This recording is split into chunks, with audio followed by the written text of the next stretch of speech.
Good evening, everyone. I'm Megyn Kelly, and I'm back. Tonight, talk of hostage takers and political terrorists in the blame game over the government shutdown with no end in sight. Earlier today, President Obama insisted there is not a single subject that he's unwilling to work on, but he won't do it under threat, he says. Speaker of the House John Boehner claims a White House official says President Obama would rather default than negotiate. And at the white-hot center of this story is a senator who only took office this year, who Democrats say is pulling all the strings. Watch. To fund these piecemeal bills would give Ted Cruz a veto power. Ted Cruz is not the entire U.S. government. Senator Cruz spent the summer traveling around the country promising the Tea Party the sun, the moon, and the end of Obamacare. Shutting down the government, pretty radical. But we are really dealing here with, for short, Cruzites. They're sort of anarchist, radical libertarians who don't believe in government. They don't believe in evolution, they believe in devolution. Wow. Texas Senator Ted Cruz is a Republican and our guest tonight. Senator, good to see you. What's it like to be the most hated man in America? Well, Megyn, it's great to be with you, and let me start by just saying congratulations on your new show. Fox News is lucky to have you, and I am honored to have the chance to join you on your very first show. Thank you very much, sir. All right, so what? Now answer the question. Look, I think there have been more than a few Democrats who are throwing rocks my direction, and to quote the bard, methinks she doth protest too much. They are throwing every insult they can. But the reality is, most Americans don't care about politicians bickering. They're looking for people to solve the problems. What we need to do right now is what the House of Representatives is doing. The House of Representatives is passing bills to fund vital priorities of government. And unfortunately, President Obama and the Senate Democrats are refusing to negotiate. They're refusing to pass bills. Today, President Obama went to visit FEMA. He gave a speech about how important FEMA is. On Friday, the House passed a bill to fund FEMA, and yet the president is threatening to veto the bill that would fund the very organization he's saying is critical to this country. He wants to fund these things, and they want to fund these things. They just don't want to do it piecemeal. They are being stopped doing it in whole fashion by the House Republicans right now, and others say you are pulling those strings. The numbers so far, there's a poll that's just out tonight from Politico, Senator, show that your numbers with the American people are not that great. I'll show it to you. This has just been released at 9 p.m. Eastern. Favorability rating 26%, 45% have an unfavorable opinion of you, 29% say they're not sure. So the question is whether you are costing yourself and the GOP. Well, I haven't seen the particular poll you're referencing, but I can tell you at the end of the day, it doesn't matter. Look, what the Democrats are trying to do is make this a battle of personalities. They have engaged in relentless, nasty personal attacks. You just played several of them. I don't intend to defend myself. I don't intend to reciprocate. Why? Because what matters is responding to the American people. Millions of Americans are losing their jobs, are being forced into part-time work, are seeing skyrocketing health insurance premiums, and are losing their health insurance. And the Democrats, their answer is they will not talk, they will not negotiate. The House of Representatives, Megyn, has passed 8 bills to fund vital priorities of the government. For example, the House has passed a bill to fund the Department of Veterans Affairs.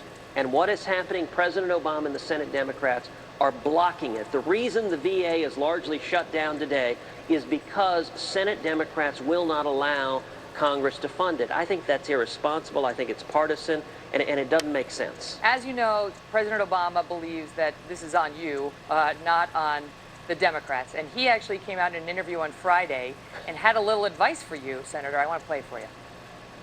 If you recall, when I came to the Senate, my attitude was I should just keep a pretty low profile in the Senate and just do the work. The media certainly didn't let you do that. The media may not have, but I didn't go around courting the media. And I certainly didn't go around trying to shut down the government. Your response? Well, you know, I think it's pretty remarkable that the president feels the need to run out of his way to attack senators in the other party.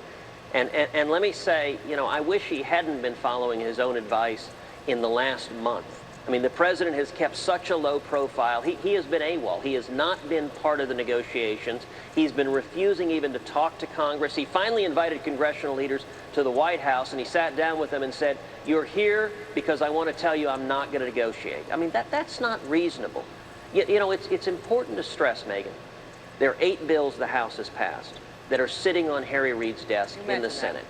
And Harry Reid will not let a vote happen on those. And by the way, what we have here is the Republicans trying to blame the Democrats and the Democrats trying to blame the Republicans. And I think the Republicans watching this debate worry to some extent. There are some who think you're standing on principle and they love it. And there are others who worry that you might be costing the Republicans the one body that they now control. There was a PPP poll, Democratic-leaning organization, that does polling that came out suggesting that now we've got 24 House Republican seats that are vulnerable. The Democrats only need 17 to take control of the House, and they don't want to win the battle and lose the war. Is that what's happening here?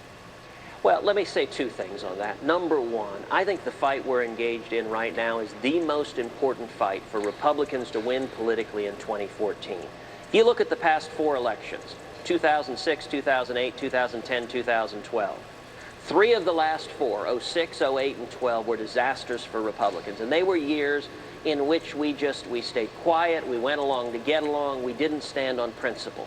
The only year that was a good year for Republicans was 2010, when we painted in bold colors, not in pale pastels, we stood for principle. I think winning this fight right now is the most important thing we can do to see significant victories in 2014. But secondly, let me make clear, look, there's a very natural instinct for someone watching an impasse to say, well, both parties are at fault. The problem is, in this instance, you've got the House of Representatives that is repeatedly compromising. It is compromised on Obamacare, starting from wanting to repeal it, to going to defunding it, to going to delaying it, to going to just delaying the individual mandate and the congressional exemption. Throughout it all, President Obama and the Democrats have said they won't negotiate, they will not compromise, they want 100% of everything. When you've got one party refusing even to talk and the other party trying to compromise, that's what leads to the problem. Likewise. Yeah, and I've got to wrap it up because we're short on time, but I want to ask before I let you go, I need a quick answer. At this point in the game, with the government shut down and now another fight looming over whether we're going to raise the nation's credit card limit, what do you consider a victory? I think a victory is if we prevent some of the enormous harms Obamacare is inflicting on millions of Americans. I think what we need to do this week is fund government's vital priorities. For example, the VA. We've launched a national website, fundourvets.com, that says, listen, regardless of what you think about the shutdown, veterans should be a bipartisan priority. We ought to fund our vets and honor our commitments. If we take care of vital government priorities this week, and then going forward we negotiate a compromise that mitigates, that prevents the harms Obamacare is causing to millions of Americans, that will be a real victory for the American people. Senator Ted Cruz, we're honored to have you as the very first guest on our inaugural broadcast. We're grateful to you. Thank you so much, sir. It's great to be with you. Thank you, Megyn. All the best.